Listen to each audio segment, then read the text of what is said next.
ചരിത്രം ചിലരെ വെറുതെ സൃഷ്ടിക്കുകയല്ല ചെയ്യുന്നത്, മറിച്ച് തീയിലിട്ട് ചുട്ടെടുക്കുകയാണ്. 1948 ഒരു കറുത്ത രാത്രി, ഹൈദരാബാദ് നിസാമിന്റെ റസാക്കർ പടയോട്ടം. ഒരു ദളിത് ബാലൻ തന്റെ വീട് കത്തിയമരുന്നത് പകപ്പോടെ നോക്കി നിൽക്കുന്നു.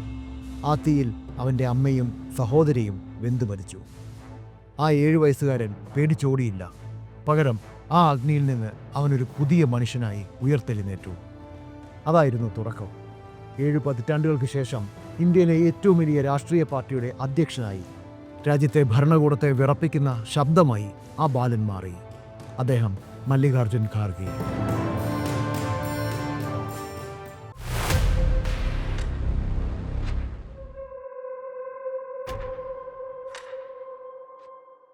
ഇന്ത്യൻ രാഷ്ട്രീയത്തിലെ സൊല്ലില്ലാത്ത സർദാർ, തോൽവി അറിയാത്ത പടനായകൻ. 1942 ജൂലൈ 21 കർണാടകയിലെ ബിദാർ ജില്ലയിൽ വാർവട്ടി എന്ന കുഗ്രാമത്തിലാണ് ഖാർഗെ ജനിച്ചത്. ദളിത് കുടുംബത്തിൽ പിറന്ന അദ്ദേഹത്തിന് ജീവിതം ഒരു സമരമായിരുന്നു. അക്കാലത്ത് ദളിത് വിഭാഗങ്ങൾ അനുഭവിച്ചിരുന്ന വിവേചനങ്ങളും ദാരിദ്ര്യവും വിവരണാതീതമായിരുന്നു. റസാക്കന്മാരുടെ ആക്രമണത്തിൽ കുടുംബം തകർന്നപ്പോൾ പിതാവ് മാപ്പണ്ണ ഖാർഗെ മകനെയും കൊണ്ട് ഗുൽബർഗിലേക്ക് പലായനം ചെയ്തു. ഒരു അഭയാർത്ഥിയായിട്ടാണ് ഖാർഗെയുടെ 2ാം ജന്മം തുടങ്ങുന്നത്. അവിടെ ഒരു മില്ലിൽ ജോലിക്കാരനായിരുന്ന പിതാവ് മകനെ പഠിപ്പിക്കാൻ കഠിനമായി അധ്വാനിച്ചു. ഗുൽബർഗയിലെ ഗവൺമെന്റ് കോളേജിൽ ഖാർഗെ വെറും ഒരു വിദ്യാർത്ഥിയായിരുന്നില്ല. അദ്ദേഹം മികച്ചൊരു കബഡി താരമായിരുന്നു, ഹോക്കി കളിക്കാരനായിരുന്നു. സ്പോർട്സ് അദ്ദേഹത്തിന് നൽകിയത് തോൽക്കാൻ സമ്മതിക്കാത്ത മനസ്സായിരുന്നു. പിന്നീട് നിയമ പഠനത്തിലേക്ക് തിരിഞ്ഞപ്പോൾ നീതി ലഭിക്കാത്ത പാവപ്പെട്ടവന്റെ ശബ്ദമാകാൻ അദ്ദേഹം തീരുമാനിച്ചു.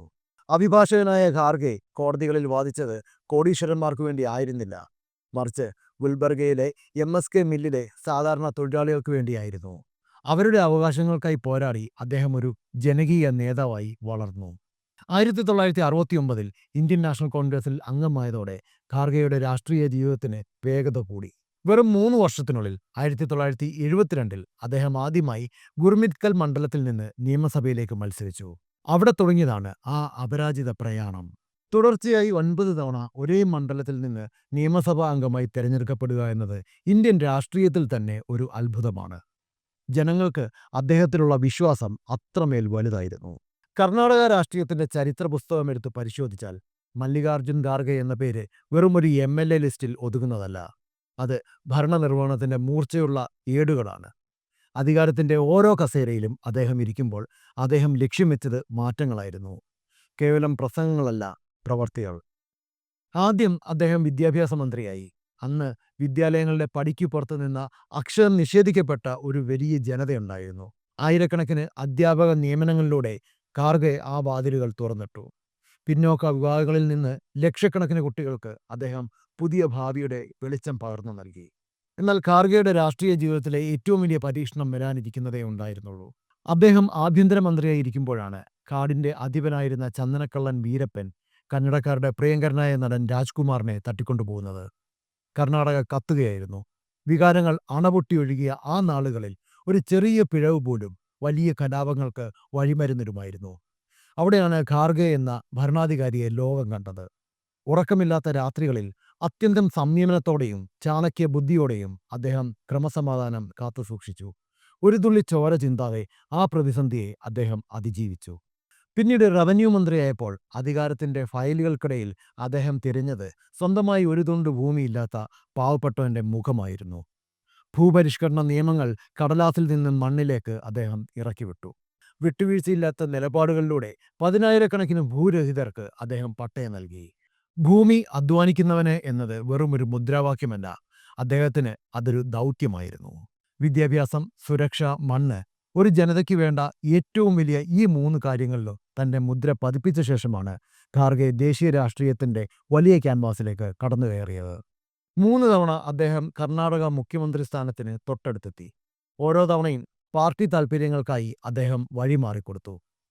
അധികാരത്തിനു വേണ്ടി പാർട്ടി മാറുന്ന ഇന്നത്തെ കാലത്ത് ഖാർഗെ ഒരു വിസ്മയമാണ്. പദവികളേക്കാൾ വലുത് പാർട്ടിയാണ് എന്ന് അദ്ദേഹം ലോകത്തിന് കാണിച്ചു കൊടുത്തു. 2009 ഖാർഗെ ദേശീയ രാഷ്ട്രീയത്തിലേക്ക് ചുവടുവെച്ചു. ഗുൽബർഗയിൽ നിന്ന് ലോക്സഭയിലേക്കെത്തിയ അദ്ദേഹം മൻമോഹൻ സിംഗ് സർക്കാരിൽ സുപ്രധാന വകുപ്പുകൾ കൈകാര്യം ചെയ്തു. റെയിൽവേ മന്ത്രി എന്ന നിലയിൽ ഇന്ത്യയിലെ റെയിൽവേ ശൃംഖലയെ ആധുനികവൽക്കരിക്കുന്നതിൽ അദ്ദേഹം ശ്രദ്ധ കേന്ദ്രീകരിച്ചു. തൊഴിൽ മന്ത്രി എന്ന നിലയിൽ സാധാരണക്കാരുടെ ഇൻഷുറൻസ് പദ്ധതികൾക്കായി പോരാടി. ഖാർഗെയുടെ ഏറ്റവും വലിയ പ്രത്യേകത അദ്ദേഹത്തിൻ്റെ പാണ്ഡിത്യമാണ്. കന്നഡ, മറാത്തി, ഹിന്ദി, ഇംഗ്ലീഷ്, ഉറുദു തുടങ്ങി 5ലേറെ ഭാഷകളിൽ അദ്ദേഹം പ്രാവീണ്യമുള്ള ആളാണ്.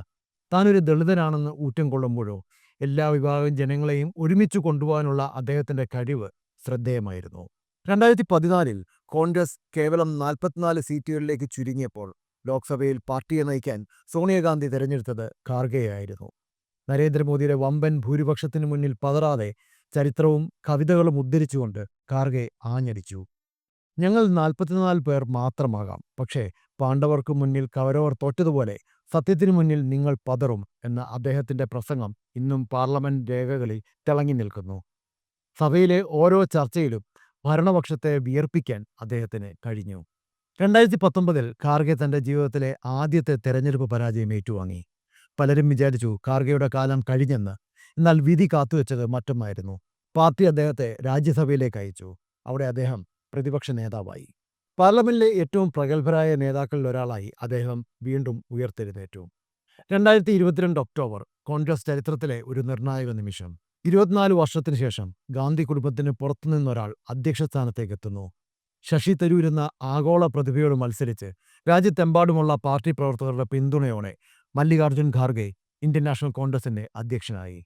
ഇത് വെറുമൊരു സ്ഥാനലബ്ധിയായിരുന്നില്ല, മറിച്ച് ഏറ്റവും താഴേക്കടയിൽ നിന്ന് വന്ന ഒരാൾക്ക് പാർട്ടി നൽകുന്ന അംഗീകാരമായിരുന്നു. ജനാധിപത്യം അതിൻ്റെ പൂർണ്ണ രൂപത്തിൽ കോൺഗ്രസിൽ നടപ്പിലാക്കുന്നുവെന്ന് ഖാർഗെയുടെ വിജയം ലോകത്തെ അറിയിച്ചു. ഇന്ന് 80 വയസ്സിന് മുകളിലും മല്ലികാർജ്ജുൻ ഖാർഗെ വിശ്രമമില്ലാതെ ഓടുകയാണ്. കാശ്മീർ മുതൽ കന്യാകുമാരി വരെ അദ്ദേഹം യാത്ര ചെയ്യുന്നു. പ്രതിപക്ഷ പാർട്ടികളെ ഒറ്റക്കുടക്കീഴിൽ കൊണ്ടുവന്ന ഇന്ത്യ സഖ്യം കെട്ടിപ്പടുക്കുന്നതിൽ ഖാർഗെയുടെ പക്വത വലിയ പങ്കുവഹിച്ചു. അടുത്തിടെ ജമ്മുകാശ്മീരിലെ തെരഞ്ഞെടുപ്പ് പ്രചരണത്തിനിടെ അദ്ദേഹം തളർന്നു വീണു. രാജ്യം മുഴുവൻ ആശങ്കപ്പെട്ട നിമിഷം. പക്ഷേ മിനിറ്റുകൾക്കുള്ളിൽ അദ്ദേഹം മൈക്കിന് മുന്നിലെത്തി പറഞ്ഞു, എനിക്കിപ്പോൾ 83 വയസ്സായി, പക്ഷേ മോദിയെ അധികാരത്തിൽ നിന്ന് താഴെ ഇറക്കുന്നതുവരെ ഞാൻ മരിക്കില്ല. ആ വാക്കുകൾ ഇന്ത്യയിലെ ഓരോ കോൺഗ്രസ് വിശ്വാസിയുടെയും സിരയിൽ ആവേശമായി പടർന്നു. മല്ലികാർജ്ജുൻ ഖാർഗെ വെറുമൊരു രാഷ്ട്രീയക്കാരനല്ല, അദ്ദേഹം ഒരു കഠിനാധ്വാനത്തിൻ്റെയും ക്ഷമയുടെയും അതിജീവനത്തിൻ്റെയും അടയാളമാണ്. വീട് കത്തിയെരിഞ്ഞ ചാരത്തിൽ നിന്ന് ഇന്ത്യൻ ജനാധിപത്യത്തിൻ്റെ കാവലാളായി മാറിയ ആ യാത്ര, അധികാരത്തിന് പിന്നാലെ പോകാതെ പാർട്ടിക്ക് വേണ്ടി സ്വയം സമർപ്പിച്ച ഒരു ജീവിതം. ബുദ്ധമതത്തിൻ്റെ ശാന്തിയും അംബേദ്കറുടെ വിപ്ലവവീര്യവും ഗാന്ധിയൻ മൂല്യങ്ങളും ചേർന്നൊരു നേതാവ്. രാജ്യം വലിയൊരു രാഷ്ട്രീയ പരീക്ഷണത്തിലൂടെ കടന്നുപോകുമ്പോൾ മല്ലികാർജ്ജുൻ ഖാർഗെ എന്ന ഈ സൊള്ളില്ലാത്ത സർദാർ ഇന്ത്യൻ ചരിത്രത്തിൽ പുതിയ അധ്യായങ്ങൾ എഴുതി ചേർക്കുകയാണ്. ഈ പോരാളിക്ക് തോൽവി അറിയില്ല, കാരണം അദ്ദേഹം പൊരുതുന്നത് തനിക്ക് വേണ്ടിയല്ല, മറിച്ച് ഇന്ത്യ എന്ന ആശയത്തിന് വേണ്ടിയാണ്. മല്ലികാർജ്ജുൻ ഖാർഗെയുടെ ജീവിതം നമുക്ക് നൽകുന്ന പാഠം ഇതാണ്: എത്ര വലിയ പ്രതിസന്ധികൾ ഉണ്ടായാലും നിശ്ചയദാർഢ്യം കൈവിടാതെ പൊരുതിയാൽ ലക്ഷ്യസ്ഥാനം നിങ്ങളുടെ മുന്നിൽ വഴിമാറും.